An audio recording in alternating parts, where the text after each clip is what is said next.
A história começa com um menino chamado Ryu encontrando-se em um estranho espaço branco, sem saber onde está. Enquanto olha ao redor, um homem sai das nuvens e lhe diz que, embora este não seja o além, ele infelizmente perdeu a vida em um acidente. Ao ouvir isso, Ryu se lembra de ter sido atropelado por um caminhão e pergunta se o homem é Deus, mas o homem responde que é mais como um anjo. E como ele nunca disse seu nome, Ryu decide casualmente chamá-lo de falso Michael. Michael então explica que Ryu será reencarnado em um mundo diferente chamado Fi. Mas, surpreendentemente, ele não recebeu nenhuma missão ou tarefa especial, então está livre para viver como quiser. Ryu pensa sobre isso e diz que gostaria de uma vida pacífica e tranquila, com o que Michael concorda sem problema algum. Ele continua explicando que Fi é um mundo onde apenas cerca de 20% da população pode usar magia, dependendo de sua afinidade elemental natural. E no caso de Ryu, seu elemento mais forte será a água. Como ele pediu uma vida tranquila, Michael já fez os preparativos necessários. Ele disse que uma pequena casa foi montada para ele na floresta de Hondo, protegida por uma barreira mágica para manter os monstros afastados. Como parte do seu kit inicial, ele também receberá 2 guias, uma faca e um suprimento de comida suficiente para durar 2 meses completos, dando-lhe tudo o que precisa para começar essa nova vida sem preocupações. Depois disso, Ryu abre os olhos dentro de sua nova casa e dá uma olhada ao redor. Ele encontra uma sala de armazenamento frio feita de gelo que funciona com magia, abastecida com carne, junto com uma área de banho e algumas outras coisas boas que Michael mencionou. Ele folheia os guias e percebe que, embora nunca tenha aprendido o idioma deste mundo, consegue lê-lo sem dificuldade. Depois de terminar de verificar o lugar, ele sai para testar sua magia. Ele lança um feitiço de bola de água e observa enquanto uma esfera de água se forma em sua mão. Depois de tentar mais algumas vezes, ele percebe que dizer a encantação não é necessário, desde que ele visualize claramente o feitiço em sua mente. Mais tarde, ele vai para o banho, esperando desfrutar de água quente, mas rapidamente descobre que só consegue criar água à temperatura ambiente. Então, decide tentar acender fogo à moda antiga. Infelizmente, sua primeira tentativa falha completamente, pois seus braços não são fortes o suficiente para fazer o trabalho. Sem querer desistir, ele tenta uma abordagem diferente. Ele pensa em usar a luz do sol para acender o fogo e começa a imaginar moléculas de água se agrupando para formar gelo. Com base no pouco que se lembra de química na Terra, ele se concentra na ligação de hidrogênio e de alguma forma funciona. Depois disso, ele consegue formar um pedaço de gelo em forma de lente e o usa para concentrar a luz do sol, finalmente acendendo uma chama para seu banho. Enquanto se banha, ele se pergunta se seria possível usar a ciência para criar água quente diretamente também. Na manhã seguinte, enquanto toma café da manhã, Ryu começa a pensar em seu plano para o futuro, porque uma vez que a comida acabar, ele não terá escolha a não ser entrar na floresta e caçar. Então ele decide começar a treinar sua magia seriamente. Ele sai e tenta lançar uma bola de água em uma árvore, mas mal deixa uma marca. Esperando por melhores resultados, ele muda para um feitiço de jato, mas o resultado é igualmente decepcionante. Lembrando das palavras de Michael sobre a imaginação ser a chave para a magia, ele continua praticando todos os dias, e nas semanas seguintes, Ryu lentamente começa a melhorar. Uma vez satisfeito com seu progresso, ele começa a tentar criar algumas lanças de gelo. Ele consegue formá-las, mas elas simplesmente caem no chão sem acertar nada. E mesmo que a forma e a velocidade ainda precisem de trabalho, ele continua praticando. Eventualmente, ele se torna capaz de produzir lanças de gelo quase instantaneamente, mas elas ainda carecem de força ou mira adequadas. Achando que uma mudança de ritmo pode ajudar, ele fabrica uma lança usando sua faca e se dirige para a floresta. Ao longo do caminho, ele espera coletar algum quartzo, que pode usar para ajudar a acender fogueiras à noite. Enquanto explora, ele encontra rios claros, espaços abertos e até avista algumas pedras de quartzo perto da margem. Sentindo-se bem, ele decide coletar algumas ervas e voltar. Mas nesse momento, um javali menor sai das moitas e o ataca por trás. Parece que este é o fim para ele, mas no último segundo, Ryu se lembra de como morreu antes e se recusa a deixar isso acontecer novamente. Ele rapidamente desvia para o lado. O javali se virou para atacar novamente, mas Ryu reage rápido e lança uma camada de gelo no chão, tornando-o escorregadio. O javali perde o equilíbrio e começa a deslizar em direção a Ryu, que lança um monte de lanças de gelo bem na frente dele e deixa o javali colidir com elas. Os picos de gelo perfuram o javali. E assim, Ryu conquista sua primeira vitória. Depois disso, Ryu esquarteja o monstro e volta para casa. Uma vez lá, ele folheia o guia de monstros e descobre que o terrível javali menor que ele enfrentou era, na verdade, o monstro mais fraco listado. Enquanto passa pelas páginas, ele nota que as 2 últimas estão marcadas como edições especiais, então ele pula para verificá-las primeiro. Uma página descreve dragões como criaturas poderosas capazes de destruir cidades inteiras, e a outra fala sobre seres chamados Akuma. O livro afirma claramente que eles não são anjos caídos e simplesmente aconselha-o a rezar para nunca encontrar um. Na manhã seguinte, Ryu parte para sua segunda viagem à floresta, finalmente deixando para trás as roupas gastas que trouxe da terra.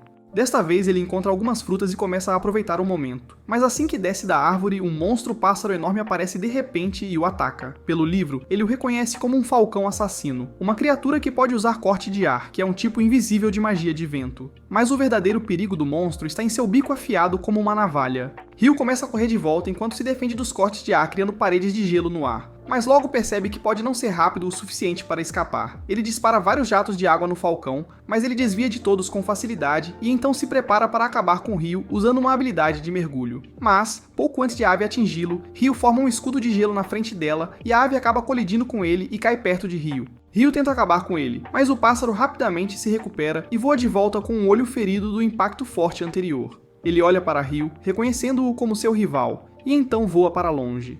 Depois que ele parte, Ryu cai no chão e pensa em como essa vida lenta é muito mais difícil do que ele esperava. Além disso, toda a corrida o deixou completamente perdido na floresta e ele não tem ideia de onde está sua casa. Ele continua vagando pela noite e tropeça em um lago brilhante cercado por um silêncio tranquilo. E no meio dele, ele vê um homem sem cabeça acariciando calmamente um cavalo sem cabeça, que ele reconhece como um Dullahan. Depois desse encontro, Ryu eventualmente encontra o caminho de volta para casa. E à medida que os dias passam, ele continua a treinar intensamente. Ele finalmente consegue dominar seu feitiço de lança de gelo, forte o suficiente para derrubar um inimigo com um único golpe. Junto com isso, ele começa a pescar e melhora sua magia de barreira de gelo defensiva. Em uma de suas viagens, ele visita o oceano e tenta nadar, mas acaba escapando por pouco de um povo curioso. Seus esforços lentamente começam a dar frutos, e ele desenvolve um novo feitiço chamado Jato Abrasivo, que é uma técnica afiada o suficiente para cortar rocha sólida. Uma noite, sentindo-se mais confiante com suas habilidades, Ryu forma uma lâmina de gelo e volta para a floresta para desafiar o Dullahan sem cabeça. Ele se pergunta se esse ser é realmente um monstro ou se é simplesmente avançado demais para aparecer no guia do iniciante. Sem pensar mais sobre isso, ele avança e os dois começam a lutar. Eles cruzam suas espadas algumas vezes e, em um momento, Ryu pensa que pode vencer com um golpe, mas o Dullahan simplesmente o desvia com a mão e o atinge de lado, quase cortando Ryu ao meio. Mas ele bloqueia com um rápido escudo de gelo. Após perder a luta, Ryu cai e pensa que ainda não está preparado para derrotar alguém como ele. Mas por alguma razão, parece que o Dullahan está agindo como um professor silencioso. Depois disso, ele se levanta e o Dullahan mostra a Ryu como forjar uma espada de gelo corretamente e eventualmente lhe entrega sua própria lâmina como se estivesse dizendo para ele dominá-la. Ryu aceita imediatamente e observa o guerreiro sem cabeça voltar para o lago. No dia seguinte, enquanto Ryu está descansando na floresta, um grande pássaro preto de repente mergulha do céu. Ele rapidamente o reconhece como o mesmo Falcão assassino com quem lutou antes pela cicatriz no olho, e se pergunta se ele evoluiu. O monstro de repente lança um forte ataque de corte de ar contra ele, e são necessários 5 escudos de gelo para bloquear o ataque. Ryu rapidamente percebe que o monstro é muito mais forte do que no último encontro. Ele se prepara para bloquear o ataque de mergulho com 10 escudos de gelo, mas o pássaro os quebra com facilidade. Ryu continua bloqueando os cortes de ar com suas fracas paredes de gelo e tenta contra-atacar com algumas lanças de gelo, mas o pássaro simplesmente desvia de todas, e revida com uma habilidade de negação mágica que instantaneamente elimina os escudos de gelo mágicos de Ryu. Ele mal desvia do ataque inteiro e pensa que a habilidade desagradável é essa. Nesse momento, o pássaro o atinge com um raio, e mais uma vez, Ryu desvia do ataque por um tris. O monstro segue com um ataque de garra, mas Ryu saca sua espada e o rebate. Depois disso, ele continua lutando com sua espada, cortando os golpes de ar e se defendendo das enormes garras do pássaro. Depois disso, o Falcão Assassino se prepara para lançar seu ataque final, mas em vez de fugir, Ryu mantém sua posição como um verdadeiro espadachim e consegue atingir o pássaro no pescoço assim que ele entra em seu alcance enquanto desvia para o lado. Quando a criatura cai, Ryu se aproxima e agradece pela luta e por ajudá-lo a ficar mais forte ao levá-lo ao limite. Ele então pega sua espada e diz que por respeito à rivalidade deles, ele vai terminar agora, e finaliza o monstro ao retirar sua espada. Depois disso, ele começa a caminhar de volta para casa, mas um enorme dragão vermelho aparece de repente e pousa bem na frente dele. Ele tenta falar através de telepatia, e quando vê que Ryu pode ouvi-lo, o dragão parece satisfeito que a conexão funcionou. Sem perder tempo, pergunta se Ryu viu um grande pássaro preto na área. Ryu hesita e então admite nervosamente que pode ter derrotado, pensando que era uma ameaça, e rapidamente acrescenta que não sabia que era importante. Para sua surpresa, o dragão não parece zangado. Na verdade, parece mais impressionado do que qualquer outra coisa. Quando seus olhos se voltam para a espada na cintura de Ryu, ele imediatamente a reconhece como a lâmina do Rei das Fadas e diz que Ryu deve ter feito algo para ganhar seu favor. Vendo uma oportunidade, Ryu decide fazer ao dragão algumas das perguntas que tem guardado desde que chegou a este mundo. Os dois começam a conversar e acabam passando o dia inteiro em conversa. Quando o sol começa a se pôr, o dragão de repente se lembra de que precisa voltar para casa antes que sua esposa fique chateada por ele ter ficado fora por muito tempo. E pouco antes de partir, ele finalmente se apresenta como Lewin. Enquanto isso, bem acima, o falso Michael está revisando os detalhes da reencarnação de Ryu e percebe que esqueceu de notar uma característica oculta em seu tablet. Ele se pergunta por que Ryu pode ter uma, considerando que ele nem tem uma missão, e pensa em como já se passaram 10.000 anos desde que ele viu pela última vez alguém com outra característica, enquanto menciona uma garota de outro mundo, e então revela que, no caso de Ryu, ele tem a característica oculta de juventude eterna. No dia seguinte, Rio começa a desejar frutos do mar e segue para a costa. Quando chega, encontra um navio naufragado ao longo da costa que parece ter sido destruído em uma tempestade. Enquanto ele procura entre os destroços, ele encontra um corpo sem vida, o que o deixa triste. Mas então ele ouve um gemido fraco por perto e encontra um homem quase sem vida, então Rio rapidamente leva o homem ferido de volta para sua casa e o trata.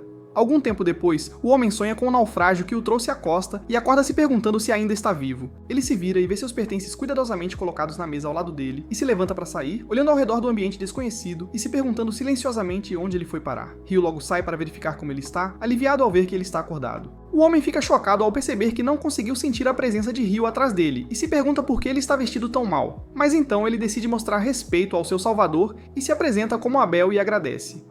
Rio parece alegre a princípio, mas depois se desculpa, dizendo que é uma pena que Abel tenha sido o único a sobreviver. Abel não parece muito afetado e explica que os outros eram contrabandistas de qualquer forma, então não há necessidade de se preocupar com eles. Nesse momento, seu estômago começa a roncar, então Rio se apresenta e o convida para entrar e comer. Enquanto comem, Abel descobre que Rio não tem roupas porque não conseguiu fazer fio. Quando ele pergunta por que Rio não comprou algumas em uma cidade próxima, Rio explica que não há uma cidade por perto ou sequer uma única pessoa vivendo na área. Ouvindo isso, ele pergunta se também caçou a comida que estavam comendo, enquanto aponta para sua faca. Rio diz que sim, e cria água dentro de um jarro, revelando que é um mago da água. Vendo isso, Abel diz que é impressionante e que mesmo nas províncias centrais, apenas metade da população pode usar magia, embora ele pessoalmente não consiga. Isso surpreende Rio, já que Michael lhe havia dito que apenas 20% das pessoas podem usar feitiços. Logo depois, Abel pergunta a Rio se ele pode levá-lo até a costa para confirmar algo, e Rio concorda.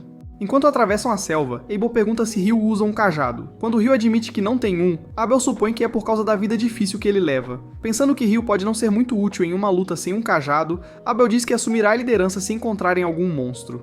Rio tenta ignorar, mas Abel insiste e diz que não pode continuar sendo o único que sempre é salvo. Então, no final, Rio concorda. Quando finalmente chegam à costa, percebem que os corpos dos contrabandistas desapareceram. Rio sugere que foram levados por monstros ou arrastados pela maré. Abel comenta em silêncio que teria tido o mesmo destino se Rio não o tivesse salvo. Ele então pede a Rio para deixar as formalidades e parar de chamá-lo de senhor. Abel. Rio argumenta que Abel é mais velho do que ele, mas ainda assim concorda e, a partir daquele momento, os dois começam a se sentir mais como amigos. Abel desce do naufrágio e diz a Rio que, infelizmente, não conseguiu encontrar o que estava procurando. Rio então pergunta o que ele planeja fazer a seguir e Abel diz que quer se reunir com seus aliados, e para isso precisará ir para uma cidade chamada Lune, mas ele não tem certeza de onde eles estão agora e se preocupa que o navio possa ter derivado muito para o sul. Rio admite que nunca ouviu falar de Lune, mas tem certeza de que terão que viajar bastante para o norte.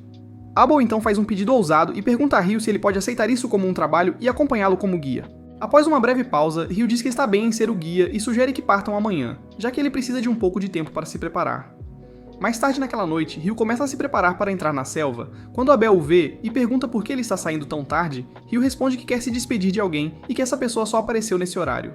Abel começa a se perguntar quem poderia ser, já que mais cedo Rio lhe disse que não havia mais ninguém aqui, mas então decide que ele deve estar indo prestar respeito a alguém que faleceu e que provavelmente é melhor não se intrometer muito. Enquanto isso, Rio chega ao local de costume e chama o Rei das Fadas sem cabeça. Ele diz que estará deixando a floresta de Rondo por um tempo, e agradece por toda a ajuda que recebeu até agora. Antes de partir, ele pede uma última luta e dá tudo de si. Após o duelo, o Rei das Fadas tira um terno cuidadosamente dobrado da água e o entrega como presente de despedida, que Rio aceita com gratidão. No dia seguinte, ele veste o terno e se prepara para a jornada antes de partir com Abel. No caminho, eles encontram um javali menor. Abel avança e o derrota facilmente com uma habilidade de combate chamada Empalamento Total. Vendo isso, Rio fica impressionado e pergunta o que foi aquele movimento. Abel imagina que um mago não saberia sobre habilidades de combate e explica que são técnicas especiais usadas por pessoas que lutam com armas, como espadas e lanças. O resto do dia é passado caminhando e quando a noite cai, eles descansam dentro do tronco de uma grande árvore. Na manhã seguinte, eles continuam sua jornada e encontram um grupo de homens lagarto no caminho. Abel parece cauteloso e diz que seria arriscado enfrentá-los no pântano, então eles decidem tomar um caminho diferente pela floresta. Enquanto caminham, Rio diz baixinho a Abel que os homens lagarto parecem estar seguindo-os. Com isso, ambos se preparam para lutar, mas Abel ainda está preocupado com como Rio lidará com o combate sem um cajado. Mas antes que ele possa dizer mais alguma coisa, Rio avança e lança lança de gelo, derrubando 4 homens lagarto de uma vez. Rio diz a Abel para ficar alerta, pois mais inimigos estão se aproximando, e logo os dois acabam com o resto dos homens lagarto. Após a luta, Abel olha e pergunta sobre o feitiço que Rio acabou de usar, confuso sobre como ele conseguiu lançar 4 lanças de gelo com uma única invocação. Rio dá de ombros casualmente e diz que essas coisas são bem normais quando se trata de magia de água, e então oferece a ele um copo de água feito de gelo. Abel percebe que Rio usa uma invocação diferente desta vez para invocar água e pergunta sobre isso, mas Rio desconversa com uma desculpa preguiçosa e diz que Abel deve estar imaginando coisas. Enquanto continuam andando, Abel tira uma moeda de bronze e mostra para Rio, explicando que é um único florim de bronze, que é a moeda usada pelo reino de Nightley, onde fica a cidade de Lune. Rio se anima ao ouvir o nome do reino, e Abel explica que é um dos 3 reinos nas províncias centrais, além do Império Debut e da Federação Randalu. Rio imediatamente faz uma careta ao ouvir sobre o Império D, e diz que o nome soa estúpido, e que de jeito nenhum ele gostaria de ser chamado de cidadão de um lugar com um nome tão ridículo. Com isso, eles continuam andando para frente e chegam a alguns campos abertos. Nesse momento, uma pedra voa em direção a Abel do nada, mas ele a corta ao meio e percebe que eles tropeçaram em um ninho de golems de pedra. Ao ouvir isso, Rio começa a se perguntar por que os golems não parecem humanoides como ele havia imaginado, enquanto Abel avança e usa sua habilidade de empalamento total para perfurar o corpo de um dos golems próximos, mas ele se regenera imediatamente e o força a recuar. Vendo isso, Rio diz a Abel que quer tentar algo novo, e lança 10 paredes de gelo na forma de um cubo de gelo maciço, e as derruba de cima, esmagando 2 golems de uma só vez. Abel fica ali em silêncio, observando a cena se desenrolar, perguntando-se como a batalha terminou tão rapidamente quando lutas como essa nunca deveriam ser tão simples, mas Rio faz parecer fácil.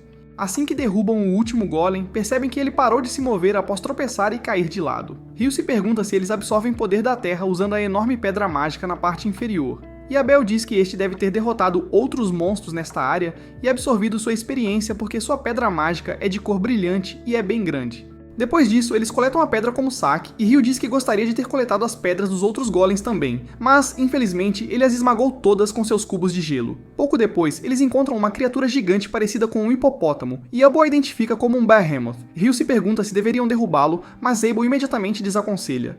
Nesse momento, eles notam um grupo de wyverns voando em direção ao Behemoth, e se perguntam se conseguiram assentos na primeira fila para uma batalha épica de monstros. Abel acha que o Behemoth está em clara desvantagem, mas Rio o corrige dizendo que ele pode não cair tão facilmente. Nesse instante, o monstro colossal solta um rugido estrondoso com efeitos de negação de magia e derruba todos os wyverns de uma só vez. Mais tarde naquela noite, enquanto estão acampando, Rio provoca Abel sobre querer ver a segunda rodada entre ele e o Behemoth, mas Abel imediatamente descarta a ideia e a chama de ridícula. Ele então menciona novamente a anulação mágica e diz que só ouviu falar de armadilhas com esse tipo de efeito sendo usadas dentro de masmorras. A palavra masmorra imediatamente chama a atenção de Rio, e ele acusa Abel de esconder todas as coisas divertidas dele, perguntando se há mais alguma coisa que ele ainda não mencionou. Abel responde perguntando se Rio sabe algo sobre elfos ou anões, e a maneira como ele os descreve coincide perfeitamente com o que Rio já sabe, e Abel revela que há um elfo em Lune também. Na manhã seguinte, enquanto continuam sua jornada, Rio diz que uma vez que cruzarem as montanhas, entrarão em território humano.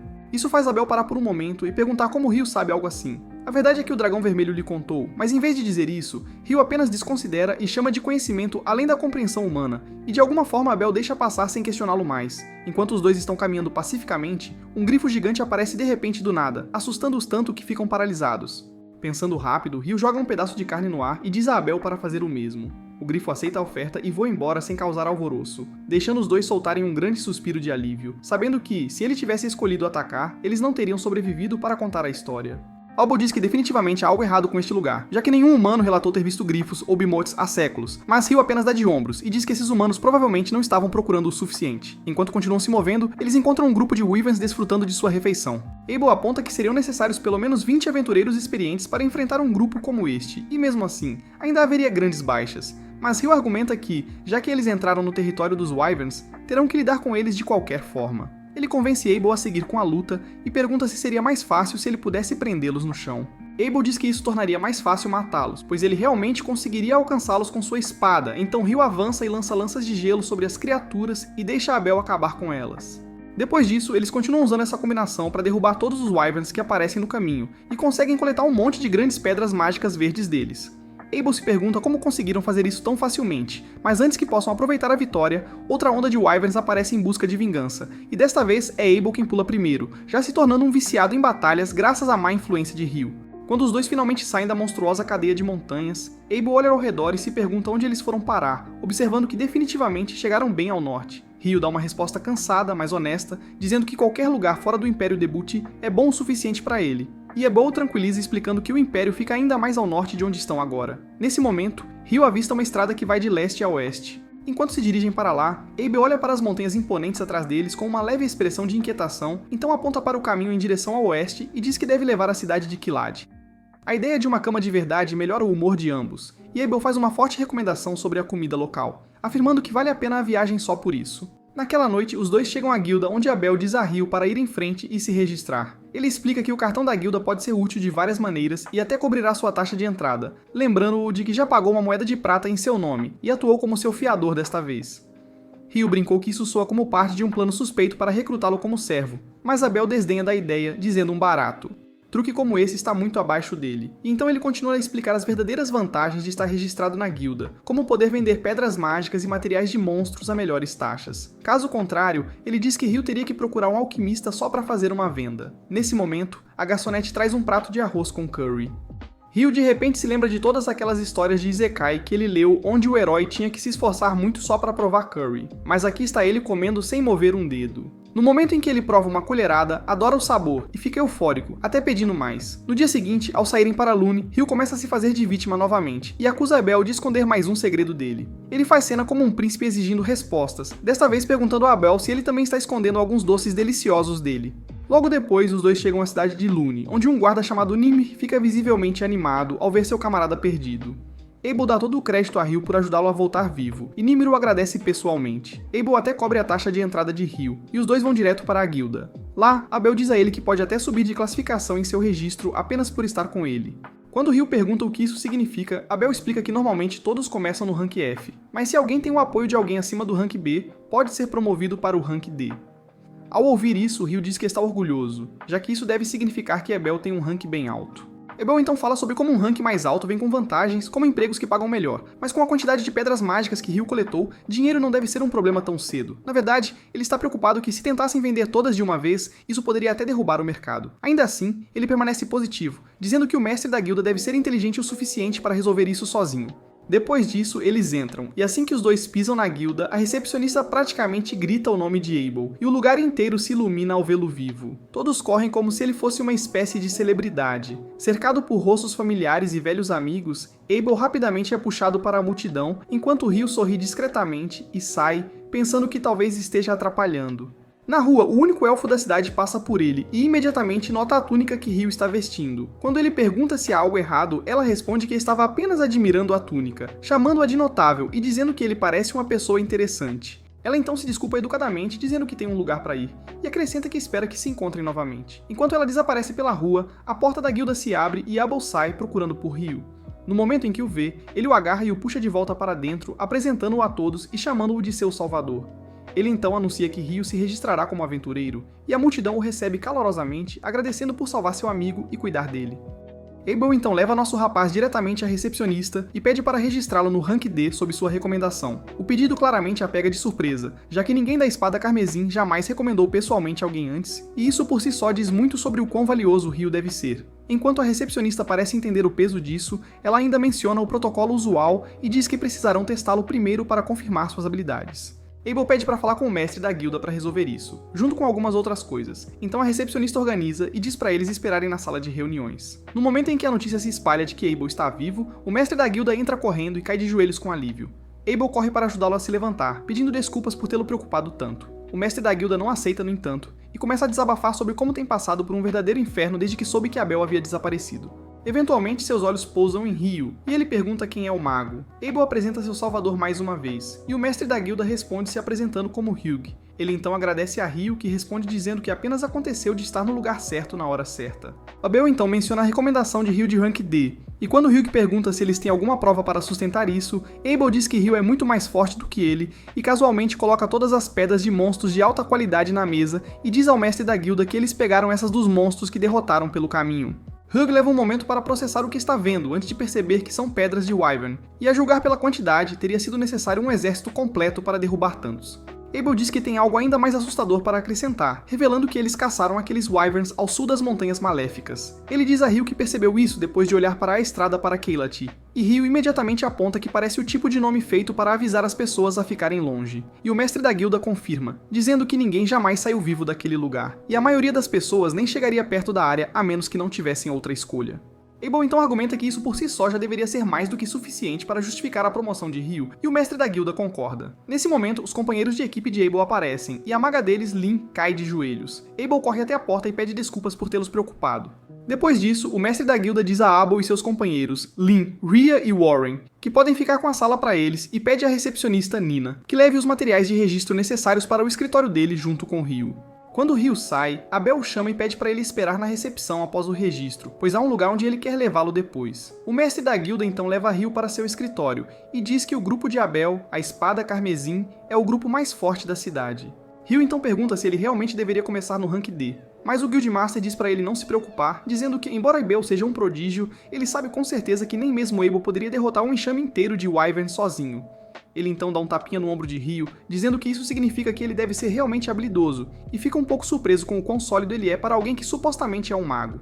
Nesse momento, Nina retorna com os materiais de registro e começa. Ela se apresenta formalmente como uma funcionária do Lune Adventurers Guild e inicia a entrevista. Depois de fazer algumas perguntas básicas, ela informa que, uma vez registrado, ele terá direito a ficar na hospedagem da guilda por até 300 dias. Quando ouve que ele nunca esteve em uma masmorra antes, ela recomenda o curso mensal para iniciantes da guilda e o incentiva a participar.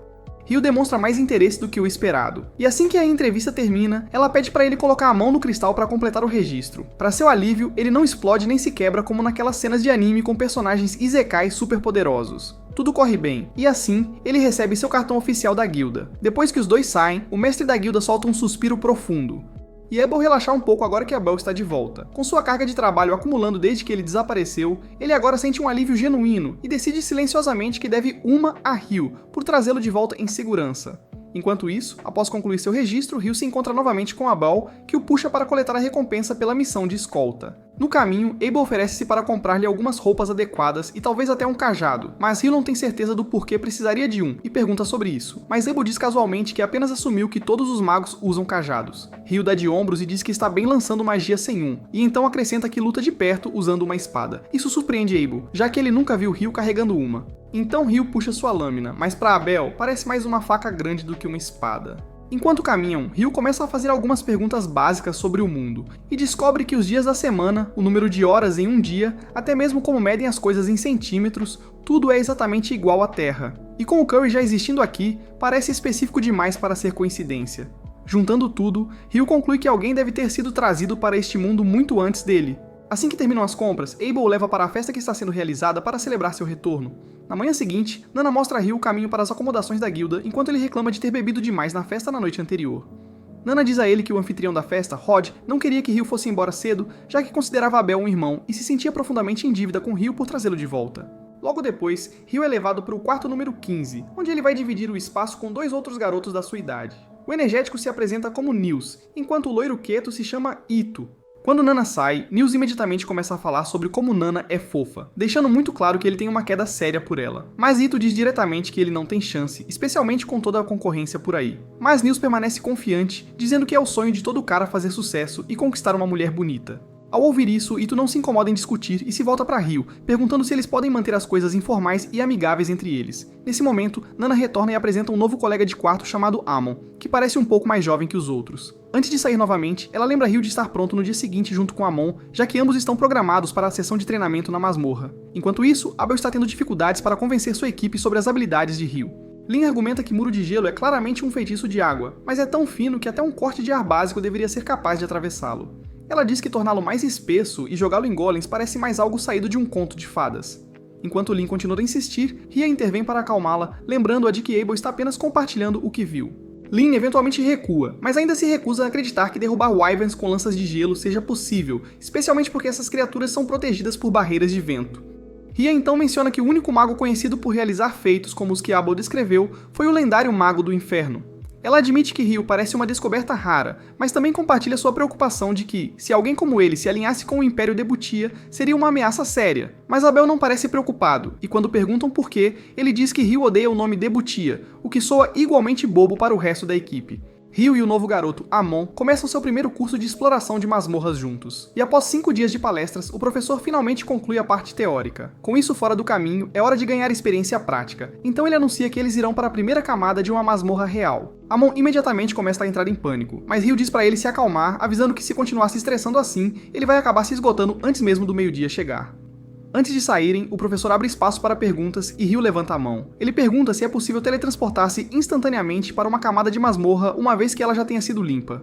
A pergunta, claramente inspirada pelo seu conhecimento de anime isekai, chama a atenção de todos. O professor parece um pouco surpreso, mas admite que está impressionado por Ryu saber algo tão específico. Infelizmente, ele explica que esse tipo de recurso é apenas um boato nas províncias do sul e a masmorra em Luin não tem nada disso. Amon se vira para Ryu, claramente impressionado, e diz que está surpreso por ele saber disso, acrescentando que Ryu realmente merece aquele rank D. Uma vez que tudo está em ordem, o professor conduz a turma em direção ao calabouço enquanto compartilha um pouco de sua história. Ele explica que toda a cidade de Luin foi construída ao redor deste calabouço e que a cada poucos anos, a população de monstros dentro dele aumenta dramaticamente. Este evento é conhecido como a Grande Maré. Durante esse período, os monstros chegam à camada superficial, razão pela qual enormes paredes duplas foram construídas para impedi-los de invadir a cidade. Ouvindo tudo isso, Amon parece um pouco inquieto, mas o professor o tranquiliza dizendo que a maré só acontece uma vez a cada poucos anos, e não há sinal de que aconteça em breve. Então os novatos não têm com o que se preocupar. Ao chegarem à entrada, ele aponta um balcão da guilda posicionado bem no início da masmorra e explica que todo aventureiro deve registrar seu nome e horário de entrada antes de entrar. Ryu percebe que Amon ainda está nervoso e diz para ele respirar fundo para se acalmar. Assim que entram, o professor informa a turma que estão livres para explorar por conta própria, já que não há monstros perigosos por perto. À medida que Ryu e Amon avançam mais no calabouço, Ryu de repente sente um monstro e diz a Amon para se preparar, dizendo que ele vai imobilizá-lo com magia para que Amon possa dar o golpe final. Momentos depois, uma formiga soldado aparece e Ryu rapidamente explica que a maneira mais fácil de derrubar uma é mirando na base do pescoço. Ele então finge uma invocação e dispara 8 lanças de gelo, prendendo a criatura no lugar e dando a Amon uma chance clara de finalizá-la. Depois, Ryu mostra a Amon como extrair a pedra mágica do corpo do monstro, e uma vez feito isso, os dois voltam para celebrar sua primeira expedição bem-sucedida. Naquela noite, os colegas de quarto fazem uma pequena festa, e Ito os parabeniza por conseguirem derrubar uma formiga soldado na primeira tentativa. Amon humildemente admite que só conseguiu dar o golpe final porque Ryu já havia imobilizado a formiga, mas Ryu casualmente dispensa o crédito e deixa Amon aproveitar os holofotes. Quando Ito pergunta o que eles planejam fazer a seguir, Amon diz que está pronto para voltar imediatamente, mas tem medo de ir sozinho. Ryu diz que está planejando ir até o 3º andar e oferece para irem juntos. O grupo então começa a se perguntar por que uma formiga soldado apareceu no 1º andar, quando esse nível geralmente está cheio de nada além de monstros fracos como morcegos. Ito menciona que tem havido vários relatos ultimamente de criaturas mais fortes aparecendo no 1º e 2º andares, o que faz Ryu questionar o que monstros assim estão fazendo lá em primeiro lugar. Nesse momento, Abel faz uma entrada dramática e casualmente explica que as formigas soldado podem realmente cavar seu caminho até os andares superiores. Depois disso, ele se apresenta adequadamente aos colegas de quarto de Ryu e faz uma provocação, dizendo que Ryu claramente tem sérios problemas de personalidade e pede que eles fiquem de olho nele.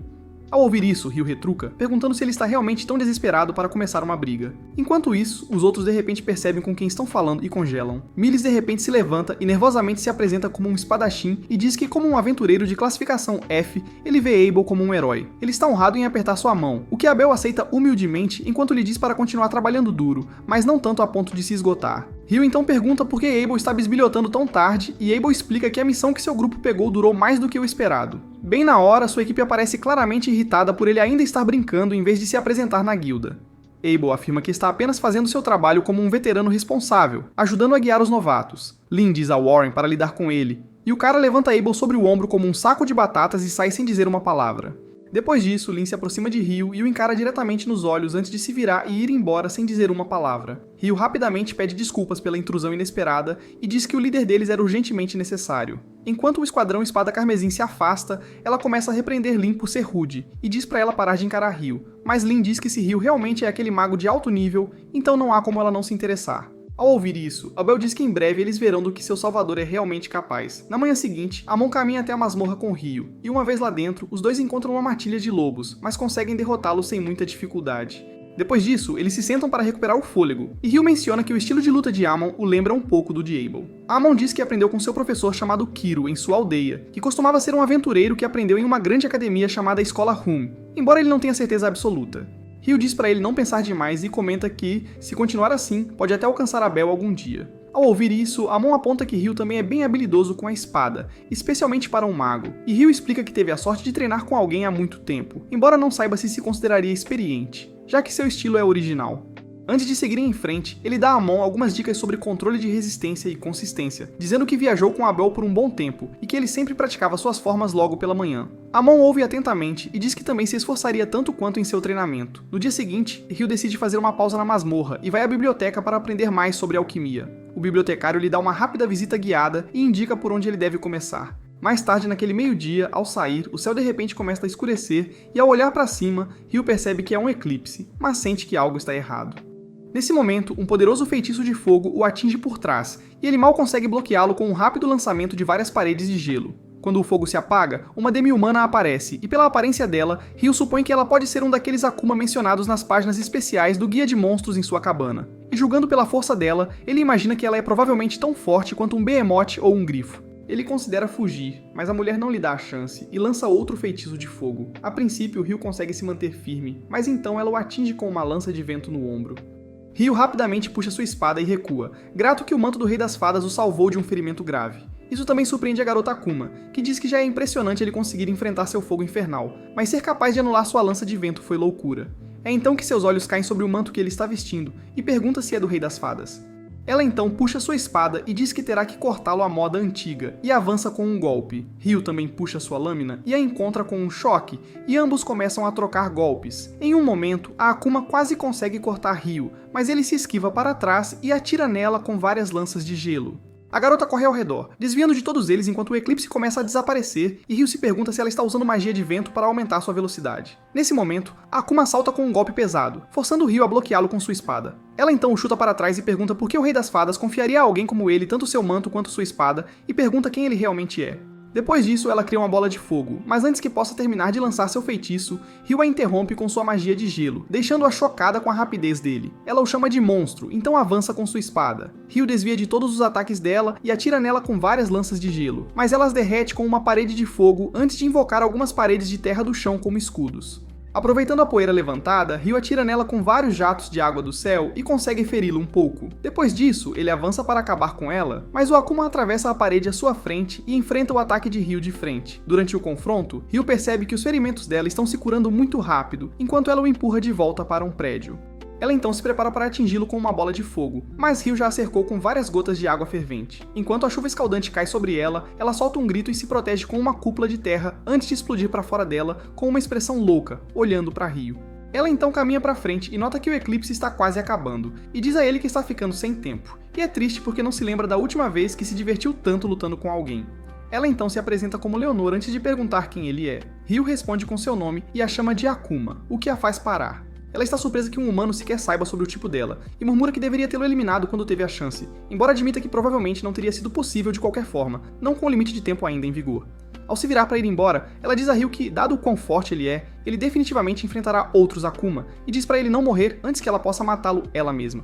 Assim que ela se vai, Ryu solta um longo suspiro e murmura que se não fosse pelo manto do Rei das Fadas, haveria um buraco em seu ombro agora. Com o corpo doendo por inteiro, ele decide pegar alguns livros na biblioteca depois de sacar algum dinheiro. E quando verifica sua conta, encontra uma quantia absurda nela e se pergunta quanto eles ganharam vendendo as pedras de Wyvern e diz que pelo menos agora não precisa se preocupar com dinheiro por um tempo. Depois disso, ele volta para o seu quarto, mas quando abre a porta, o lugar está vazio. Curioso, ele se aproxima da janela e vê seus amigos sendo emboscados por um colega aventureiro chamado Dan e sua gangue. Dan começa a gritar com os amigos de Ryu, jogando uma lógica boba de que está ajudando-os a treinar para emboscadas porque monstros não enviam convites antes de atacar. Mas então as pessoas com ele caem de repente, e vemos Ryu parado ao lado. Ele diz a Dan que certamente não esperava que ele avisasse antes de atacar, e pergunta se ele está pronto para fugir com o rabo entre as pernas. Ao ouvir isso, Dan tenta socá-lo, mas Ryu simplesmente desvia e o acerta com o punho da espada, fazendo-o cair. Ryu então vai até Ito e joga-lhe uma poção primeiro, imaginando que ele pode cuidar dos outros com sua magia de cura como sacerdote. Depois disso, todos vão ao banho local onde Edo cura as feridas de Ryu e se pergunta quem poderia acertar alguém tão forte. Os outros se inclinam, curiosos também, mas Ryu apenas dispensa com um sorriso preguiçoso e diz que contará a eles outro dia. Ele então se recosta e aproveita o banho enquanto pensa em Leonor, e como ela mencionou que havia outros como ela, mas depois decide relaxar, dizendo que merece uma pausa para esta noite. No dia seguinte, Amon retorna à masmorra com Milice e Ito ao seu lado. Os três vão direto para a quinta camada, onde Amon toma posição na frente e derruba um Goblin arqueiro.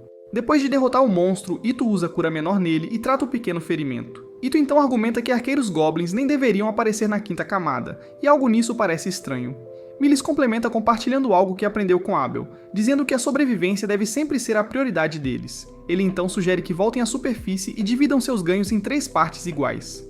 Enquanto começam a caminhada de volta, Amon sente falta de Uchi durante a aventura, embora Ito tente convencê-lo de que eles deveriam formar um grupo com membros de níveis de habilidades semelhantes para que todos possam contribuir de forma justa e crescerem mais fortes juntos. Enquanto isso, Ryu viajou para fora da cidade para praticar sozinho. Ele se lembra da incrível magia que Leonor usou e percebe que a velocidade de conjuração era a única área em que ele podia igualar o Akuma. Ele decide trabalhar em suas fraquezas e transformá-las em pontos fortes para estar pronto na próxima vez que se enfrentarem. Ryu também sente uma pontada de ciúmes da criatura, pensando em como ela se aproximou instantaneamente e apareceu bem na frente dele. Ele se pergunta se aquilo foi um verdadeiro exemplo de magia do vento e começa a imaginar criar algo semelhante usando magia da água. O primeiro feitiço que vem à mente é jato de água, então ele decide experimentá-lo. Ryu lança uma bomba de gelo à sua frente e pisa nela. Então imagina 256 jatos de água explodindo por trás para lançá-lo para a frente em alta velocidade. No entanto, a tentativa falha miseravelmente. Ele encerra o dia e se pergunta se usar mais de 1000 jatos poderia ter feito a diferença. Ao terminar seu treinamento, ele decide ir à biblioteca e procurar conhecimento relacionado aos Akuma e à alquimia. À medida que a história avança, Lin já está sentada dentro da biblioteca folheando livros de feitiços proibidos. Mesmo aqui, ela não consegue encontrar nenhuma magia capaz de formar uma parede de gelo espessa no ar, ou as lanças de gelo que Elbow uma vez lhe contou. Ela desiste ao se levantar, pensando que nem mesmo seu mestre, Hilarien, seria capaz de lidar com feitiços como esses, e se alguém pudesse, teria que ser alguém como o Mago do Inferno do Império. Nesse momento, Sarah aparece e comenta que é estranho encontrar Lin em um lugar como este. Lin responde que veio procurar algo, então pergunta se Sarah esteve fora de Lune em uma missão para deveres reais. Sarah diz que acabou de voltar de sua missão, então inventa uma desculpa e sai, dizendo que um enviado já está esperando por ela. Enquanto isso, o trio chega à guilda e vai direto para a recepção, onde Nina parece surpresa ao vê-los voltar tão cedo. Enquanto Nils não consegue dizer uma palavra por causa de sua paixão por Mina, Ito mostra a ela os cristais mágicos que eles coletaram, o que a faz perceber que vieram de arqueiros goblins que não deveriam estar na quinta camada. Ela rapidamente corre para informar o mestre da guilda, e também coloca um aviso na parede da guilda, agradecendo aos três pela valiosa informação. Enquanto Nina explica tudo a Hugh, ele imediatamente sente o perigo, sabendo que tais monstros geralmente aparecem apenas após a 10ª camada. Ele pergunta a Nina quantos grupos de rank B estão atualmente disponíveis, e ela diz que há apenas Espada Carmesim e Brigada Branca. O líder da guilda então pede a ela para chamar ambos de uma vez. Logo depois, Crimson Sword chega à guilda, e Abel não parece satisfeito ao saber que a White Brigade também está lá. Eles entram no escritório de Hugh, e quando chegam, a White Brigade já está esperando. O líder deles, Phelps, cumprimenta calorosamente Abel, e Abel retribui o cumprimento. Hugh McClass não perde tempo e vai direto ao ponto. Ele rapidamente agradece a ambos os grupos por responderem ao seu pedido, e então menciona um relatório sobre os arqueiros goblins. Abel pergunta se a informação é confiável, e o Sr. McClass explica que a tríade retornou com os cristais como prova. O líder da guilda então informa que a tarefa dele será entrar na masmorra e verificar qualquer sinal da Grande Maré, que se refere ao crescimento explosivo das populações de monstros dentro da masmorra. O Sr. McClass explica que a última ocorreu há cerca de 10 anos, e os sinais recentes que receberam podem ser suficientes para confirmar que outra está se aproximando. Ele oferece a eles uma recompensa generosa por verificar isso e compartilha todos os seus planos, até mencionando que já notificou o senhor sobre a situação. O líder da guilda deixa claro que não pretende tratar isso levianamente, e pede a ambas as partes que partam na manhã seguinte. O Sr. Hugh também os informa que emitiu um aviso para fechar temporariamente o calabouço. Ambos os grupos rapidamente se levantam de seus assentos e aceitam o pedido. Na manhã seguinte, Hugh acorda cedo e sai enquanto os outros ainda estão se levantando da cama. Ele menciona que planeja visitar o lado norte da biblioteca, na esperança de encontrar material mais avançado do que o disponível no lado sul. Amun aponta que há textos proibidos disponíveis lá também, mas Ito lembra que Hugh precisaria ser pelo menos de nível B para ter acesso a eles. Depois de lhe desejarem boa sorte, Hugh dirige-se à biblioteca e enquanto sobe as escadas encontra Sarah parada ali, lendo um livro. Enquanto isso, a Espada Carmesim e a Brigada Branca se reúnem perto do portão da masmorra. Quando Abel pergunta a Phelps por que ele trouxe apenas 20 aventureiros, Phelps explica que selecionou apenas aqueles classificados acima de C, o que compõe metade da brigada. Abel considera uma escolha sábia e acena em concordância. Assim que o mestre da guilda está prestes a abrir o portão da masmorra, Abel de repente o interrompe, sentindo uma presença incomum lá dentro. Ele então pede a Lin para confirmar usando sua magia de vento. Lin lança um feitiço de vento chamado Sondagem, e revela que há bem mais de algumas centenas de monstros esperando perto da entrada, o que é mais do que suficiente para confirmar que a Grande Maré já começou. O mestre da guilda imediatamente ordena que todos busquem os cavaleiros e alertem toda a área. Uma missão de emergência é postada na guilda, e todos rapidamente se apressam para cumprir seus papéis. De volta ao nosso herói, Sarah parece contente em vê-lo novamente. Ela pergunta se ele é um aventureiro local, depois se apresenta adequadamente, dizendo que tinha a sensação de que se encontrariam novamente. Ela segue perguntando o que ele está fazendo na biblioteca, e Ryu quase deixa escapar que está procurando livros sobre o Akuma, mas rapidamente muda sua resposta para a alquimia, explicando que quer eventualmente criar um golem. A garota responde que é uma grande ambição, e embora não consiga pensar em nenhum livro assim por perto, ela pede para ele caminhar com ela, pois pode ter algo que possa guiá-lo. Enquanto a segue, Sarah pergunta se ele gosta de ler, e Ryu diz o quanto ama livros, dizendo que, como lê há muito tempo, sente-se um pouco nostálgico sempre que visita este lugar. Ele então pergunta se ela é uma elfa e se é a única na cidade. Sarah explica que é a única integrante de um grupo de classe B chamado O Vento, e que é um pouco incomum, já que elfos geralmente não ficam em assentamentos humanos. Mas ela acha que foi uma boa decisão, porque foi assim que conheceu Ryu. Enquanto Ryu e Sarah desfrutam pacificamente da conversa na biblioteca, o caos começa a se espalhar pela cidade, enquanto multidões se reúnem em círculo ao redor da masmorra e aguardam a saída dos monstros. As portas da masmorra são escancaradas, e o que aparece a seguir é um enxame de goblins mutantes. O líder da guilda imediatamente ordena que todos ataquem com flechas e feitiços, mas os goblins continuam avançando sem desacelerar. Assistir os cavaleiros se juntarem à luta traz uma onda de alívio para Abel, ao perceber que são os cavaleiros Lune do Margrave. Ryu comenta que está feliz por ter tido uma reunião com o comandante Nivali antes, o que lhes permitiu se preparar a tempo. No entanto, ao ver a onda massiva de goblins saindo, Ryu começa a ficar ansioso, sabendo que da última vez não foi nem de perto tão sério. Conforme a batalha continua, os líderes das duas guildas fazem um excelente trabalho de coordenação de todos. Mesmo assim, a situação se torna crítica quando Ria aponta que eles já ficaram sem flechas. Nils rapidamente traz um novo suprimento e também entrega uma mensagem de Hugh para Abel, dizendo que deve haver um grande monstro goblin escondido atrás da forragem, e ele quer que a espada carmesim o derrube. Todos continuam lutando até o amanhecer, e então a maioria dos goblins é eliminada. O líder da guilda rapidamente ordena que as duas equipes de Rank B se posicionem e defendam a muralha contra o monstro gigante que se aproxima por trás. As duas equipes se movem em perfeita sincronia e facilmente destroem a onda final antes de enfrentar o que assumem ser a última ameaça, um único general goblin. Mas nesse momento, 3 deles aparecem, o que sinaliza claramente que o chefe final será um rei goblin. Abel compartilha calmamente seu plano de que ele e Phelps enfrentarão 2 dos generais, enquanto Rhea e Xena lidarão com o terceiro. Ele espera que possam terminar a luta antes que o rei chegue. A equipe rapidamente ganha vantagem contra os generais, mas antes que baixem a guarda, Abel de repente grita para todos se abaixarem.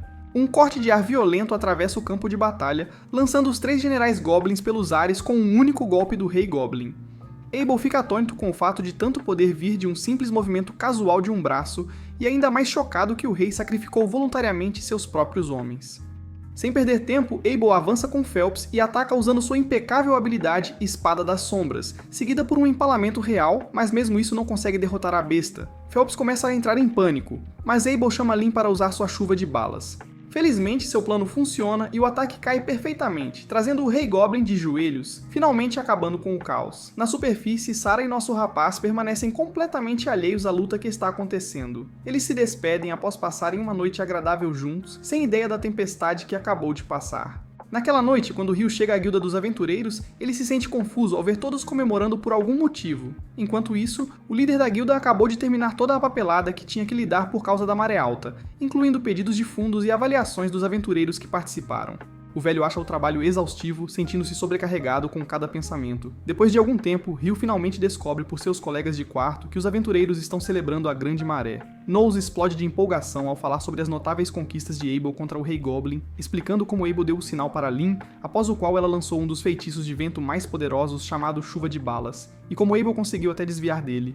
Quando admitem que não têm certeza de como ele conseguiu, o próprio Abel aparece e explica que a habilidade que usou foi uma técnica de espada chamada Sombra Perfeita, que permite ao usuário evadir todos os tipos de ataques à distância. Nesse momento, as companheiras de equipe de Abel, Lin e Rhea, chegam dizendo que estavam procurando por ele em todos os lugares. Rhea aponta que tinha certeza de que o líder estaria com Ryu, e de repente reclama com Ryu que ele deveria ter estado presente durante a maré de ressaca. Lin então pergunta se Ryu é realmente capaz de criar uma parede de gelo no ar. Ryu acena com a cabeça e diz que pode, mas explica que seu limite atual é cerca de 40 metros.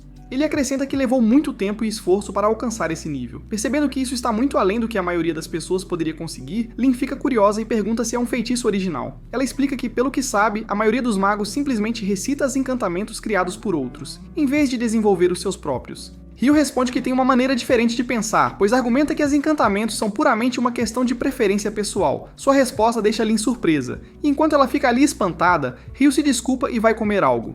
Quando Ryu sai, Abel explica a Lin que o garoto lança feitiços sem usar encantamentos, embora Lin simplesmente não consiga entender isso. No dia seguinte, os colegas de quarto de Ryu chegam à guilda, mas como a masmorra está fechada por um mês, eles não conseguem encontrar um único trabalho. Quando Ryu passa e pergunta o que eles estão fazendo lá, o trio explica a situação. Eles então perguntam a Hugh por que ele está na guilda, e Hugh diz que estava procurando um minério para praticar alquimia, mas que está fora de estoque no momento. Enquanto os três comentam sobre o quão caro é o minério, Hugh não se preocupa muito, afinal com todo o dinheiro que acumulou. Quando o trio começa a ficar desanimado, Hugh decide animá-los oferecendo-lhes um trabalho. Ele diz para procurarem um lugar fora da masmorra onde possa ser encontrado o minério de cobre. Os três mencionam uma mina abandonada perto da aldeia de Rush, que fica a cerca de meio-dia de caminhada. Depois de ouvir isso, Hugh oferece a eles 4 moedas de ouro cada e diz que os pagará mesmo que voltem sem nada. Ele também oferece 25 moedas de ouro por cada núcleo que trouxerem de volta, com a única condição de que todos devem voltar vivos. O trio fica radiante e pergunta se ele está realmente bem em pagar tanto a mais. Mas Hugh explica que a guilda pode não contar isso como uma conquista oficial, já que eles não estão trabalhando através dela. Mesmo assim, os três aceitam o trabalho apressadamente. Enquanto Hugh está desfrutando de um momento tranquilo sozinho, ele ouve um barulho do lado de fora e vai até a janela para olhar. Ele vê um grupo de cavaleiros intimidando uma garota e ordenando que ela lhes traga bebidas. Eles tentam arrastá-la para algum negócio sujo, quando um homem chamado Dan avança para defendê-la e empurra um dos cavaleiros para o lado. O cavaleiro fica furioso e desembainha sua espada, dizendo que, embora não tenha a intenção de matá-lo, ele vai ensinar uma lição a este aventureiro e até o chama de lixo. Assim que ele está prestes a atacar, o cavaleiro tropeça e cai e tenta se levantar, mas cai novamente. Nesse momento, Phelps da Brigada Branca chega para salvar o dia e diz aos cavaleiros para terem vergonha do que estavam tentando fazer. Os cavaleiros tentam agir com bravura, pensando que Phelps é apenas mais um aventureiro, até que ele revela que é um nobre e herdeiro da casa de Heinlein. Um dos soldados percebe que eles arrumaram briga com o ex-comandante dos Cavaleiros Reais, e o grupo rapidamente foge sem causar mais problemas. Depois, Dan e a garota agradecem ao líder da Brigada Branca, e Phelps elogia Dan por intervir para protegê-la. Ele pede a Dan para escoltar a garota até a casa de sua amiga, e assim que eles saem, ele volta sua atenção para Hugh, que ainda está espiando pela janela. Após uma breve troca de cumprimentos e apresentações, Phelps diz que Abel falou muito bem dele, e que a Maré Alta teria sido mais fácil com ele junto. Ele também comenta sobre como a magia de Hugh é interessante, observando que percebeu que os cavaleiros escorregaram por causa dela. Enquanto o capitão se afasta, Hugh se pergunta por que o filho de um marquês escolheria se tornar um aventureiro. Naquela noite, enquanto Hugh está jantando, Abel aparece para se juntar a ele. Hugh deixa claro que não pagará pelas refeições dele, mas Abel responde que não espera isso de um novato. Depois que Abel faz seu pedido habitual ao garçom, os dois de alguma forma começam a falar sobre os interesses amorosos de Abel. Quando Hugh pergunta sobre Lynn, Abel diz que ela já tem uma queda por Warren. Hugh não vê como isso funcionaria, mas comenta que o amor pode superar uma pequena diferença de altura. Ele então pergunta se Rhea chamou a atenção de Abel, e o homem literalmente surta como um adolescente envergonhado. Abel rapidamente muda de assunto e pergunta se Hugh está disposto a ajudá-lo com algo. Ele então leva Hugh para as ruas e começa a explicar que um dos investigadores enviados para Lune é um velho conhecido seu. Este investigador trouxe vários guardas com ele, e entre esses guardas, alguns são um desastre total. Portanto, Abel quer rastreá-los antes que possam causar qualquer problema. Enquanto estão conversando, Hugh nota um grupo de aventureiros com aparência suspeita. Eles decidem segui-los e são levados a um beco onde são subitamente emboscados. Hugh lida facilmente com o ataque, criando cristais de gelo que caem sobre cada um dos atacantes e os nocauteiam instantaneamente. Ele os ridiculariza por todo o trabalho de atraí-los até ali quando nem sequer conseguiram atacar direito. No entanto, Abel argumenta que o problema está nos padrões de Hugh. Abel então encontra uma ferramenta de alquimia, e quando Hugh insiste em mantê-la, Abel argumenta que precisam entregá-la como evidência. Depois de amarrar os atacantes suspeitos, Abel descobre que são aventureiros de Rank C de Diclair, a capital de Randalil. Ele se pergunta o que estão fazendo tão longe de casa, então parte com Hugh para denunciá-los à guarda da cidade. Por outro lado, enquanto Phelps caminha calmamente pelas ruas, ele é seguido pelos mesmos cavaleiros de antes que buscam vingança por sua humilhação. Assim que eles alcançam suas lâminas, ficam subitamente paralisados quando Xena aparece atrás deles e os incinera com um único feitiço chamado Inferno. No dia seguinte, uma equipe de expedição de pesquisa chega da capital e se encontra com o líder da guilda. A discussão fica tensa quando Hugh reclama sobre reabrir a masmorra e até pede aventureiros como escoltas para descer lá. O homem da equipe de investigação chamado Clive Staples explica irritado que o ministro dos Assuntos Internos é quem está no comando desta expedição de pesquisa e deu a eles autoridade total sobre isso. Um velho preside a reunião, intervém dizendo aos dois para pararem de discutir e pede desculpas a Hugh pela apreensão repentina dos suprimentos de comida da guilda, até oferecendo compensação.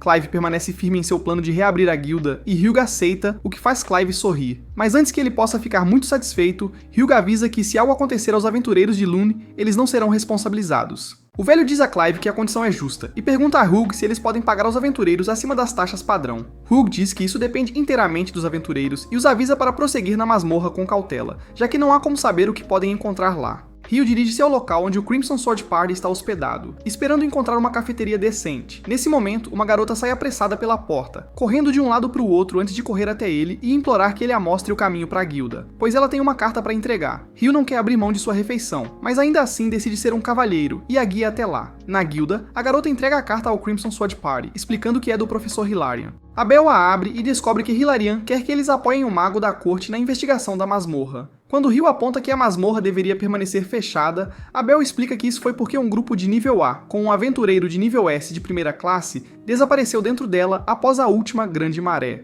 Mas a equipe de pesquisa obteve permissão para explorá-la agora. Rio diz que a escolha inteligente seria se afastar e sair para comer algo. Enquanto ele vai, a garota agradece e quando Rita aponta que ela não se apresentou, a garota diz que seu nome é Natalie Schwarzkopf. O sobrenome dela chama a atenção de Lin, e ela rapidamente percebe que são os famosos magos da água. Lin ainda está curiosa sobre o feitiço da parede de gelo de Rio e pergunta a Natalie se ela o conhece, mas Natalie diz que não e até se surpreende ao saber que tal feitiço existe. Abel então ordena à sua equipe que nunca entre em uma luta real com Rio, e mesmo que acabem contra ele, devem se render, pois ele tem certeza de que mesmo todos juntos não teriam chance. Ele então diz a Natalie que, se ela precisar de ajuda e não conseguir encontrá-los, deve procurar Rio. Mais tarde naquele dia, a equipe da expedição de pesquisa instala detectores de mana residual que podem captar qualquer traço de mana deixado no ambiente. O velho da equipe explica que esses detectores enviarão todos os seus dados para o grupo de análise que trabalha logo fora da masmorra. Naquela noite, os colegas de quarto de Rio retornam com 2 minérios e recebem uma grande quantidade de moedas de ouro, o que os deixa felizes. Ito diz que está surpreso que a masmorra tenha sido aberta tão rapidamente, e Rio explica que apenas aventureiros de classificação D ou superior estão sendo permitidos por enquanto. Ele também pede que participem da reunião agendada para amanhã. Com o passar dos dias, Abel viaja por 3 dias e chega à 7ª camada com sua equipe, mas não encontraram um único monstro. Abel percebe que Clive e o grupo da Universidade Central Real parecem estar com pressa, e Rita explica que eles estão trabalhando em uma teoria que diz que os monstros da Grande Maré vêm de abaixo do 38º andar, por isso querem se mover rapidamente. No dia seguinte, durante a reunião dos aventureiros, o líder da guilda explica que grupos de classificação E e F não têm permissão para escoltar a equipe de investigação. No entanto, ele garante a eles que algum trabalho alternativo foi arranjado para que não fiquem falidos ou morram de fome. Rio então pergunta sobre a intensidade da cor das pedras retiradas dos monstros na Grande Maré, e Rio revela que todas as pedras estavam pálidas, o que parece muito estranho. Enquanto isso, a equipe da expedição de pesquisa finalmente se depara com um enorme portal aleatório que Clive decide chamar de portão a partir de agora. Eles acreditam que o portão pode estar conectado a outro lugar, e enquanto montam instrumentos para examiná-lo, todos os presentes desaparecem de repente, e até mesmo a equipe de análise não consegue detectar qualquer vestígio deles. Abel chama seus companheiros de equipe, certificando-se de que estão bem antes de se voltar para o velho chamado Arthur, que explica que foram realocados. Os aventureiros ficam inquietos, sussurrando sobre onde podem estar, até que o diretor Clive intervém, ordenando que todos se espalhem e examinem a área cuidadosamente, já que o perigo pode aparecer a qualquer momento.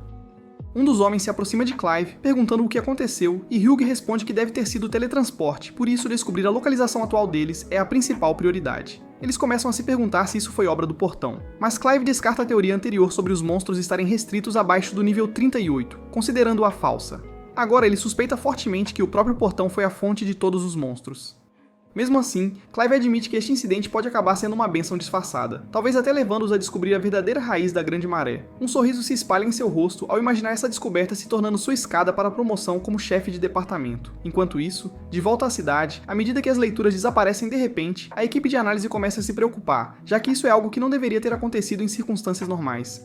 Nesse momento, Natalie consegue captar um sinal, e por um breve instante parece que o grupo desaparecido está no 40º andar antes que o sinal se perca novamente. Nesse momento, um homem chega procurando a pessoa responsável e se apresenta como Christopher Blatt do Colégio de Magia. Ele afirma ser o responsável oficial por organizar esta investigação e alguém que age diretamente sob as ordens do rei, exigindo saber se há algo fora do comum ou anormal acontecendo dentro da masmorra. Ele explica a razão por trás da comoção repentina, dizendo que enquanto ele estava entrando na masmorra junto com os aventureiros locais que havia contratado, no momento em que a pessoa à sua frente cruzou o limiar, todos desapareceram no ar.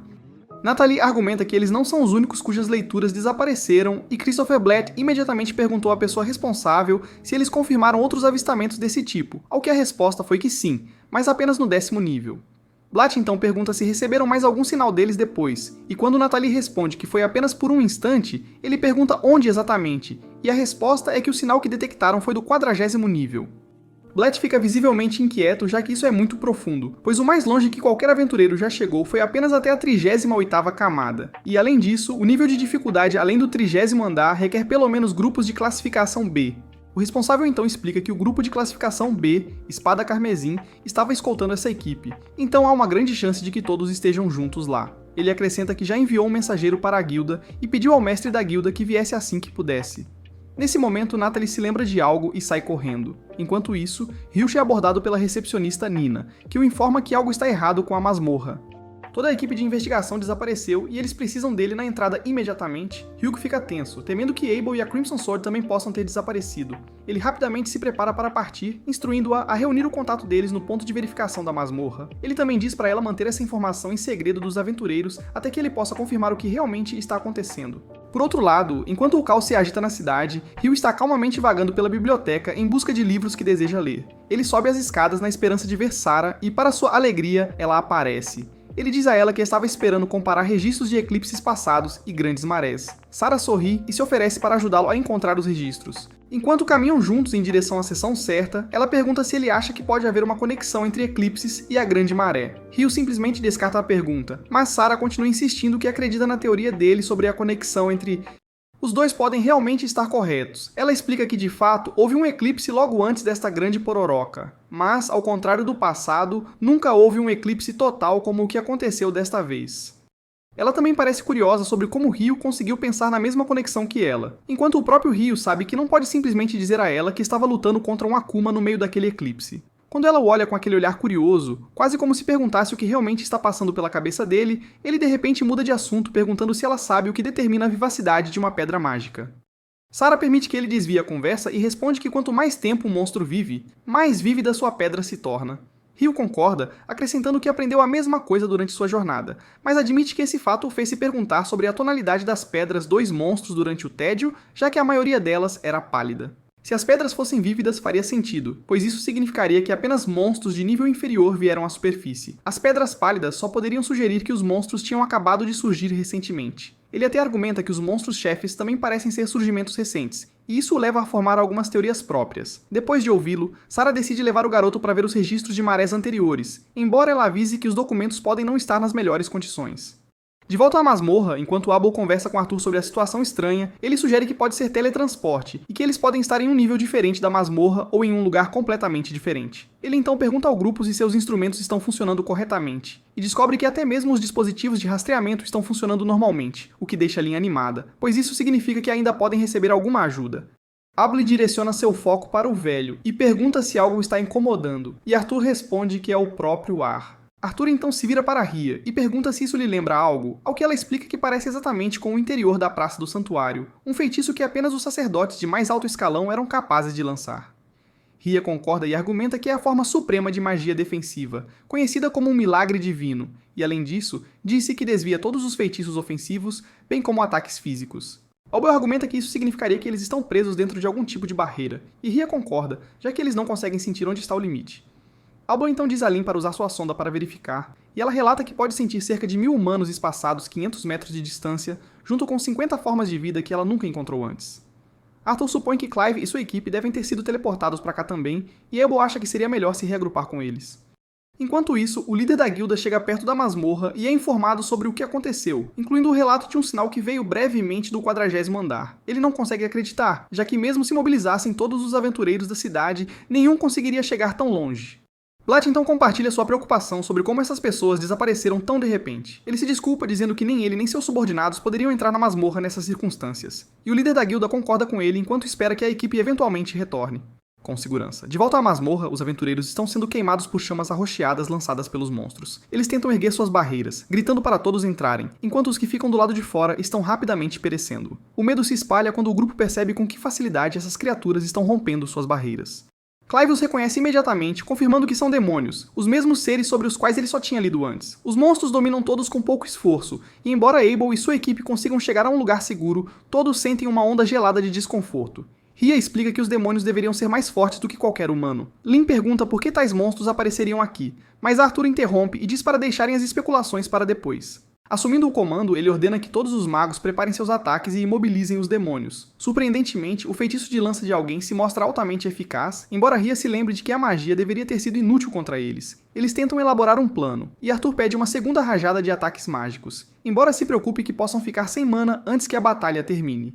Entre os demônios, Abel nota uma figura que se destaca, alguém que parece ser o líder de todos eles. Após a quarta rajada, sua mana começa a diminuir, então Abel leva Garen e seu esquadrão para o combate corpo a corpo. A espada carmesim avança, fazendo uso perfeito da conjuração dupla para derrubar inimigos um após o outro, enquanto Garen os protege. Isso faz Arthur sentir-se aliviado ao saber que o grupo realmente faz jus à sua reputação. À medida que sua mana se esgota ainda mais, apenas 6 monstros permanecem de pé, e o líder revela-se um príncipe demônio, algo que Rhea explica como um ser com olhos de cores diferentes. Ela lhes diz que um príncipe demônio é a forma imatura de um senhor demônio, um que ainda não despertou, e ela argumenta ainda que apenas 4 desses seres podem existir ao mesmo tempo, com um destinado a sentar-se no trono. Abel também ouviu as velhas histórias e rapidamente percebe que esta luta estará longe de ser fácil. Rhea insiste que ninguém, exceto um herói escolhido, jamais conseguiu derrotar um príncipe demônio, mas Abel se recusa a recuar e avança, esperando por algum milagre. Ele se vira para seus amigos, dizendo-lhes para não perderem a esperança. Comparado à vez em que o aterrorizante grifo quase os assustou a ponto de molharem as calças, isso não parece tão ruim para ele. Com isso, ele mergulha direto, cortando os demônios com facilidade, enquanto o príncipe demônio empurra todos os outros para o lado, exigindo um duelo 1 a 1. O imaturo Senhor Demônio avança bem na frente de Abel e o força a se defender. Abel fica ansioso, pois não consegue nem pensar em uma maneira de ter sucesso, com todos os feitiços sendo facilmente desviados pelo monstro. A situação começa a se tornar grave quando Clive e seu grupo são engolidos pelas chamas, enquanto o lado dos aventureiros de Abel também é forçado a recuar. Abel segura firmemente sua lâmina e libera sua habilidade de espada, Zero Turn, e justo quando está prestes a cortar a garganta do demônio, a criatura escapa, deixando Abel surpreso. Ele pede desculpas a Rhea enquanto aceita sua morte, mas nesse momento uma gota de água cai quando Ryu salta para a luta, sorrindo para Abel e perguntando se ele está ferido. Abel questiona o que o garoto está fazendo ali, e Ryu simplesmente explica que veio para salvá-lo. Ele provoca dizendo que nunca pensou que um monstro tão fraco pudesse levar Abel à beira da morte. Mesmo quando Abel lhe diz que este é um príncipe demônio, Ryu ri como se fosse uma piada barata, e lembra-lhe que não é hora para bobagens, já que ele não pode acreditar que algo tão fraco possa estar relacionado a um senhor demônio. Abel tenta fazê-lo entender, insistindo que é realmente um senhor demônio imaturo, mas tudo o que Ryu vê é um senhor demônio bebê que mal vale a pena levar a sério. Quando Ryu avança em direção à criatura, seus lacaios atacam-no, mas ele os desvia facilmente com lança de gelo antes de cortar suas gargantas com sua habilidade de jato d'água. Ryu então se ergue diante do príncipe demônio, puxa sua lâmina e se prepara para enfrentar o monstro em batalha. A história volta um pouco para quando Natalie está correndo procurando por Ryu. Ito diz a ela que ele está no lado norte da biblioteca, então ela se apressa para lá e acaba encontrando-o no caminho. Ela imediatamente pede sua ajuda, explicando que a espada carmesim desapareceu dentro da masmorra. Sem perder tempo, Ryu forma um carrinho de gelo sob ela e o puxa em alta velocidade em direção ao calabouço enquanto ela grita durante o trajeto. No caminho, ela o informa sobre o que aconteceu, e uma vez que Ryu entende, ele pergunta por que ela veio especificamente até ele. Natalie responde que Abel disse a ela que se algo der errado na ausência dele, ela pode contar com Ryu, por isso ela correu para encontrá-lo. Ouvir isso faz Ryu sorrir, e então ele corre direto para o portão da masmorra. Os guardas no portão dizem a ele que a masmorra está interditada, mas Ryu os ignora e se cerca com uma parede de gelo antes de passar por eles. Assim que chega ao primeiro andar, ele se lembra de Natalie dizendo que o barulho veio do 40º andar. Ele percebe que não há tempo a perder e, portanto, usa seu jato abrasivo para abrir buracos no chão até chegar ao local. À medida que a cena volta ao presente, Ryu está agora enfrentando o príncipe demônio enquanto zomba do monstro. Ele prepara sua espada e assim que o príncipe demônio avança em sua direção, ele comenta casualmente que o demônio é muito lento. E num instante, corta seu pescoço, separando-o completamente do corpo. Isso deixa Abel completamente atônito, e ele pergunta a Ryu que tipo de movimento ele acabou de usar. Para seu choque, o príncipe demônio não terminou. Ele pega sua cabeça decepada e a coloca de volta no pescoço. Ryu comenta que, embora o demônio pareça resiliente, ele não atende aos seus padrões de um verdadeiro senhor dos demônios. Mais uma vez, Ryu o zomba como um fraco, embora se pergunte se o demônio sequer entende o que ele está dizendo. Antes que o demônio possa atacá-lo novamente, Ryu testa sua regeneração liberando 256 jatos abrasivos. Os jatos de água cortam o demônio em incontáveis pedaços, destruindo sua pedra mágica. Abel respira aliviado e agradece a Ryu por salvá-los, mas Ryu insiste que a única gratidão que aceitará é uma refeição da cafeteria. Abel rapidamente promete tratá-lo por uma semana inteira. Nesse momento, Lyn corre e se agarra firmemente a Abel, expressando o quanto está aliviada por vê-lo seguro. Arthur dá um passo à frente e se apresenta como um conselheiro do Departamento de Magos Reais, explicando que representa a investigação da corte sobre o incidente na masmorra e agradecendo sinceramente a Ryu por sua ajuda. Ryu responde que está apenas feliz por ter chegado a tempo, embora infelizmente muitas vidas tenham sido perdidas. Arthur assegura-lhe que, assim que seus magos recuperarem a mana, ele ordenará que os restos sejam recolhidos. Abel então se volta para Rio e pede sua ajuda para coletar a pedra mágica do príncipe demônio, explicando que quer usar o dinheiro dela para apoiar as famílias dos falecidos. Rio concorda em ajudar sem hesitação e pergunta sobre os demônios que ouviu serem chamados de diabos. Abel explica que também foi a primeira vez que enfrentaram tais seres, já que não apareciam nas províncias centrais há mais de um milênio. Mesmo assim, Rio não consegue tirar da cabeça o pensamento sobre a Akuma que ele enfrentou há pouco, enquanto tenta conectá-la com esses demônios. Quando Abel percebe seu silêncio e pergunta o que está errado, Rio explica que quando subiu do 39º andar, sentiu um campo estranho no ar, uma sensação que desapareceu de repente assim que o príncipe demônio foi derrotado. E ele também notou algo incomum através de seu feitiço de sondagem, que eles deveriam verificar ao retornarem. Enquanto Abel inspeciona a pedra mágica do príncipe, ele a encontra preta, e Arthur admite que durante seus dias de aventura, ele uma vez encontrou um demônio nas províncias ocidentais, mas era muito fraco para derrotá-lo, sendo esta a primeira vez que vê uma pedra de demônio também. Lin acrescenta que nem mesmo os grandes templos das províncias centrais têm registros de tais pedras, e Arthur observa ainda que esses demônios parecem aparecer aleatoriamente, o que leva à teoria de que eles podem ser capazes de usar magia de espaço-tempo. Em outro lugar, um grupo de heróis incendeia um altar apenas para a Akuma Leonor aparecer atrás deles. Ela explica casualmente que estava apenas brincando, decidiu dar uma espiada e de alguma forma acabou dentro de um altar feito pelo homem. Os heróis imediatamente a confundem com um senhor demônio e declaram que ela está acabada. Leonor inclina a cabeça e pergunta se eles realmente a chamaram de Senhor dos Demônios. O grupo argumenta que construíram este altar com inúmeros sacrifícios precisamente para invocar um. Leonor ri e pergunta quem eles são, considerando que fizeram tanto esforço só para isso. Um garoto com uma espada avança e se apresenta como Roman, o herói. Leonor cai na gargalhada e diz que vai deixá-lo entretê-la.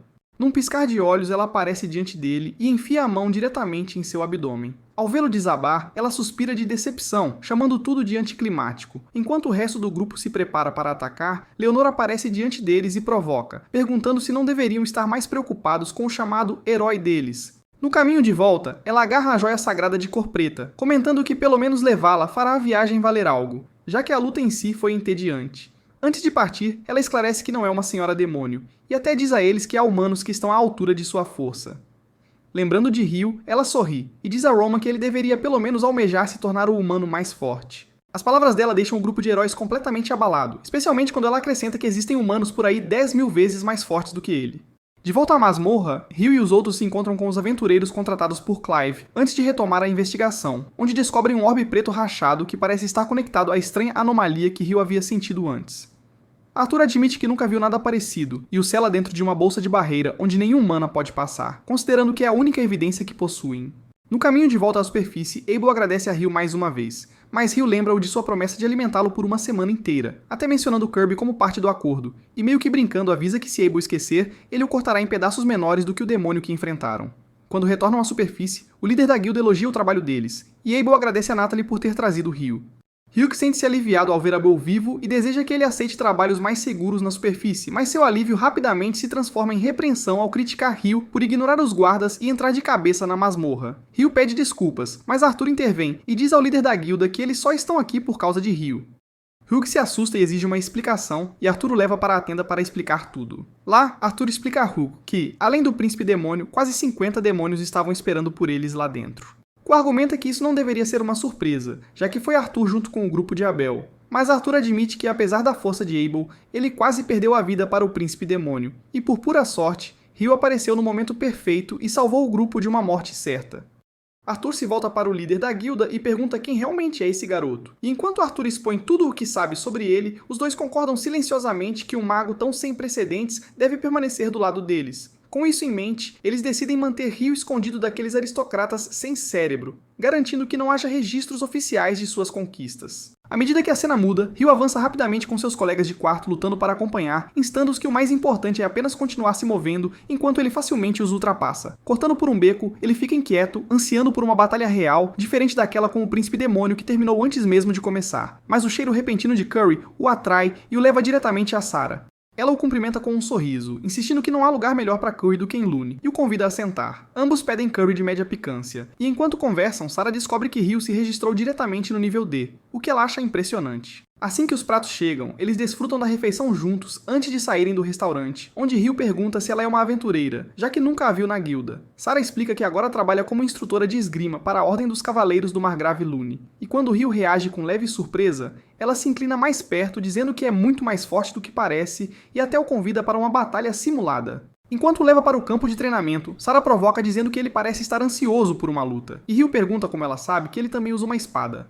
Ela explica que o jeito de andar e a postura dele revelam isso, e acrescenta que ela também é uma usuária de espada e magia como ele. Sem perder tempo, ela pergunta se ele está pronto e avança contra ele. O duelo rapidamente se transforma em uma competição acirrada, e Sarah fica animada ao perceber o quão habilidoso Ryu realmente é. Ela argumenta que nem mesmo os cavaleiros conseguiram evitar sua investida, mas ele conseguiu, o que a leva a dar tudo de si.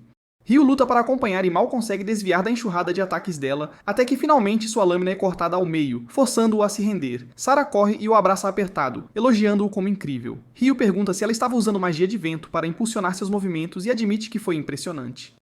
Sarah pergunta ao garoto quem lhe ensinou tais habilidades. Quando Ryu menciona seu mentor, ela rapidamente percebe que ele está falando sobre o Rei das Fadas. Vendo sua confusão sobre como ela sabe, ela explica que elfos são meio fadas, o que torna mais fácil para ela perceber, especialmente depois de reconhecer o manto que o Rei das Fadas lhe deu. Fascinada, ela diz a Ryu que o Rei das Fadas é mais lenda do que realidade para a maioria das pessoas. Mas aqui está alguém a quem ele realmente ensinou esgrima. Nesse momento, é hora de Sarah ir para a aula do mestre Alfonso, o neto do Marquês, então ela se desculpa e pede a Raelita para guiar Ryu de volta, mencionando que ele é importante para ela. Enquanto Raelita o conduz, ela não consegue esquecer as palavras de Sarah sobre Ryu ser importante. No caminho, Ku aparece de repente com uma carroça e oferece uma carona a Ryu. Durante a viagem, Ku agradece pelo que ele fez, mas deixa claro que não pode ignorar a ordem de um guarda, então, como punição, ele atribui a Ryu a tarefa de fazer uma viagem de ida e volta a Whitnosh. Mas é aí que este vídeo termina. Lembre-se de curtir e se inscrever no canal. Obrigado por assistir e até a próxima!